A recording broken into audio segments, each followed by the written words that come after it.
Επιστρέψαμε κυρίες και κύριοι εδώ στην εκπομπή Τα Ενίκο εν Δήμο. Είμαστε στον Δήμο της Ηλιούπολης με τη βοήθεια της τεχνολογίας. Στην σύνδεσή μας ο υποψήφιος δήμαρχος περιοχής, ο κύριος Στάθης Ψηρόπουλος. Λοιπόν, έχουμε πει μέχρι στιγμής αρκετά ζητήματα, κύριε Ψηρόπουλε. Θέλω να προλάβουμε να τα πούμε όλα. Τώρα θα σας πάω στο ζήτημα το κυκλοφοριακό. Και επειδή είστε μια περιοχή που έχετε διαχρονικά προβλήματα, σας αγγίζει και η επένδυση στο ελληνικό. Το ερώτημα μου είναι πώς εσείς σκοπεύετε, αν εκλεγείτε, να διαχειριστείτε αυτό το μείζον ζήτημα, το οποίο φυσικά δεν αγγίζει μόνο την περιοχή σας.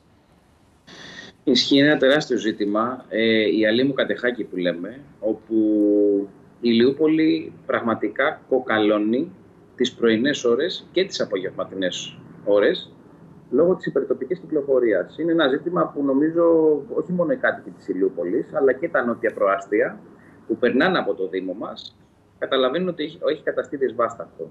Υπάρχει λοιπόν εδώ και 30 χρόνια, να το πω έτσι, το ζήτημα της υπογειοποίησης της Κατεχάκη. Ναι, δεν το έχουμε δει ποτέ αυτό. Δεν το έχουμε δει ποτέ. Το ακούμε 30 χρόνια τώρα κοντά και δεν το είδαμε ποτέ. Επειδή λοιπόν το Υπουργείο, το ΥΠΕΧΟΔΕ, έχει ξεκινήσει και με δελτία τύπου του, που λέει ότι το έργο θα ξεκινήσει και τέλος πάντων υπάρχουν και δύο εταιρείες που έχουν αναλάβει μελέτες. Εμείς, επειδή τα τελευταία 4 χρόνια προσπαθήσαμε από τη θέση της αντιπολίτευσης με επερωτήσεις μας σχεδόν σε κάθε Δημοτικό Συμβούλιο να πιέσει η Δημοτική Αρχή το εν λόγω έργο με όλα τα μέσα που διαθέτει, γιατί ξέρετε, ένας Δήμος διαθέτει πάρα πολλά μέσα και παραστάσεις στο Υπουργείο και θεσμική εκπροσώπηση και συνέδρια, γιατί είχε γίνει συνέδριο στην Ηλιούπολη το 2017 και 2018 που είχαμε καλέσει υπουργούς για να αναδείξουμε το τόσο σοβαρό ζήτημα. Και βέβαια υπάρχουν και άλλα μέσα. Κινητοποιήσεις σοβαρές. Η Ηλιούπολη δεν θα επιτρέψουμε επί θητείας μας να γίνει απλά ένα κέντρο διερχομένων. Εδώ η Ηλιούπολη χρειάζεται άμεσα να μπει στα σκαριά η αστική σύραγγα μαζί με την επένδυση στο ελληνικό. Η Ηλιούπολη δεν έχει πάρει κανένα αντισταθμιστικό από την επένδυση. Είναι κοντά στον όμορο Δήμο, τους όμορους Δήμους που είναι μέσα στην επένδυση.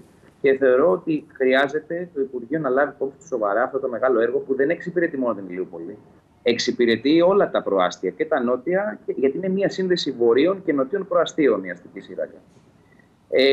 Μέσα σε αυτό, εμείς θα τρέξουμε γρήγορα τις μελέτες που χρειάζονται για την επόμενη μέρα στην Ηλιούπολη. Θα μας δοθεί η ευκαιρία λοιπόν σε αυτό το μεγάλο δρόμο να κάνουμε αναπλάσεις που δεν μπορούμε τώρα, να κάνουμε φυτεύσεις πρασίνου, πεζοδρομήσεις και να μπορέσουμε να αποκτήσει η Ηλιούπολη επιτέλους μια ταυτότητα. Γιατί αυτή τη στιγμή δεν έχει ταυτότητα ο Δήμος Ηλιούπολης. Δεκτό λοιπόν, αυτό που λέτε, αλλά αν σας καθυστερήσει κι άλλο, αν το Υπουργείο καθυστερήσει περαιτέρω. Εάν το Υπουργείο καθυστερήσει περαιτέρω, είπα και εγώ ότι θα γίνουν οι ανάλογες κινητοποιήσεις, δυναμικές πλέον, τις οποίες θα τις δει ο Ηλιουπολίτης από την πρώτη μέρα. Εμείς θα αγωνιστούμε για τα συμφέροντα του Ηλιουπολίτη, που πραγματικά νιώθει ότι αυτή τη στιγμή έχει χάσει την αξιοπρέπειά του. Εμείς θα είμαστε παρόντες με όλα τα μέσα μας και πιστέψτε με ότι το έργο αυτό θα είναι από τα πρώτα που θα ξεκινήσουν στην Ηλιούπολη. Θα το ποιήσουμε όσο δεν πάει. Με το κημητήριο τι σκοπεύετε να κάνετε? Οριστέ μετά. Με το κημητήριο τι σκοπεύετε να κάνετε? Ναι, το κημητήριο λοιπόν εμείς έχουμε εδώ και 1,5 χρόνο θέση στο Δημοτικό Συμβούλιο να γίνει ένα μονοθεματικό Δημοτικό Συμβούλιο. Όλες οι παρατάξεις να πούνε τις απόψεις τους, είτε για χωροθέτηση νέου κημητηρίου στο Νημητό, είτε για... Ξέρετε, εμείς έχουμε ένα κημητήριο στην Ηλιούπολη και έχει προταθεί να γίνει και επέκταση στο κημητήριο αυτό. Δυστυχώς όμως δεν βρήκαμε το πράσινο φως της διοίκησης. Εμείς θα εξετάσουμε όλους τους δυνατούς πόρους που μπορεί να γίνει χωροθέτηση. Πρόσφατα ο απερχόμενος δήμαρχος σε μια συνέντευξή του χθες, νομίζω, είπε ότι έχει προφορική υπόσχεση από τον κύριο Οικονόμου, τον Υπουργό, ότι θα βρεθεί κοντά στα στρατόπεδα Σακέτα, από ό,τι κατάλαβα, κάποιος χώρος για την Ηλιούπολη. Ξέρετε, αυτό να ρωτήσω κάτι. Δεν υπάρχει στο πολεοδομικό σχέδιο προβλεπόμενος χώρος για το κημητήριο, ο οποίος δεν έχει μέχρι στιγμής δεν τον έχετε εκμεταλλευτεί? Υπάρχει κανονικά στο πολεοδομικό σχέδιο της δεκαετίας του 1920. Όπως καταλαβαίνετε όμως, οι συνθήκες έχουν αλλάξει κατά πολύ στην Ηλιούπολη. Το πολεοδομικό σχέδιο όντως λέει ότι πάνω από το ήδη υπάρχον κημητήριο είναι χωροθετημένος χώρος, όμως, ξέρετε κάτι, υπάρχει ένα σχολείο από πάνω, το 12ο Δημοτικό. Το οποίο μπήκε μετά. Ναι, έγινε μετά. Δηλαδή άλλαξε πολύ. Παρανόμως από ό,τι καταλαβαίνω. Η γεωγραφία. Όχι, δεν έγινε παρανόμως, απλά είναι πολύ κοντά στην περιοχή αυτή. Το θέμα ποιο είναι? Εμείς δεν έχουμε ζήτημα, εμείς θα το λύσουμε το θέμα. Απλά θα το λύσουμε με όλες τις τεχνικές προδιαγραφές που χρειάζονται και τις νομικές. Πρέπει δηλαδή να ξέρουμε πού μπορούμε να κάνουμε χωροθέτηση νεκροταφείου.